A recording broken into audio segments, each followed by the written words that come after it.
Isinailalim na sa state of calamity ang Tagum, Davao del Norte.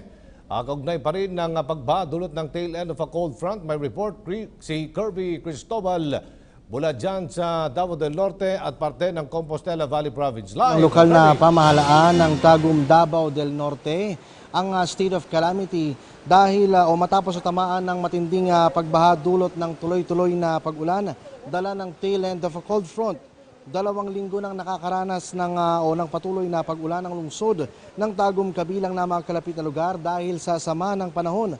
Kaugnay nito, 5 barangay na ang apektado ng mataas sa tubig na kinabibilangan ng Barangay Pagsabangan, Mankilama, San Miguel, Barangay Coambongan, Barangay Cunocotan.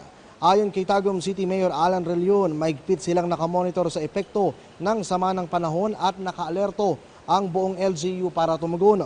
Sa inisyal naman na pagtaya ng City Disaster Risk Reduction and Management Office, aabot na sa 2,000 pamilya ang inilikas at kasalukuyang tumutuloy ngayon sa 5 evacuation center sa lungsod.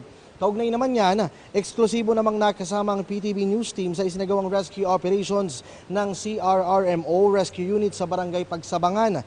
Ito'y matapos na maiwan ng isang residente ang 3 bata at isang lola sa kanilang bahay kung saan lampas tao ng tubig at tanging rescue boat na lamang ang pwedeng makapasok. Ayon naman kay CRRMO Chief Giovanni Relion, sapat pa naman ang kanilang mga resources at natutugunan pa ang pangangailangan ng mga apektadong residente.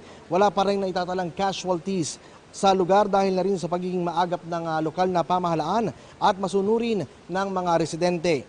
Patuloy naman na nakakaranas ng pag-ulan dito sa Tagum City at magkagayon man ay nakahanda at nakamonitor pa rin ang lungsod para rumisponde sa mga nangangailangan nilang residente. Pinawi naman ni Mayor Relion ang pangamba ng kanyang mga constituent dahil nakahandang umalay ang city government anumang oras nila kailanganin. Samantala, narito po ang naging pahayag natin kanina kay Tagum City Mayor Alan Relion. We're looking at the extent of damage apekto sa pamumuhay ng thousands of families sa Tagum. So, yun po as upon recommendation din ng ating social welfare, health officer, ating city engineer, ating kagro, yun ang mga basic qualification requirements.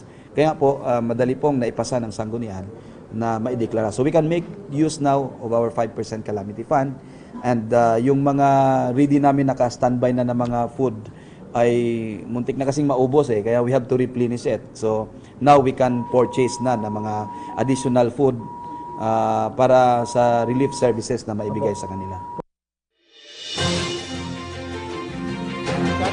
Sa mga oras na ito ay patuloy pa rin nararanasan itong malakas na pag-ulan. Dito yan mismo sa may bahagi ng City Hall ng Tagum City.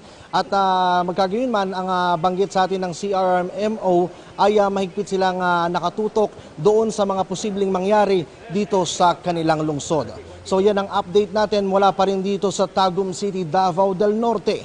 Para sa PTV News, Kirby Cristobal.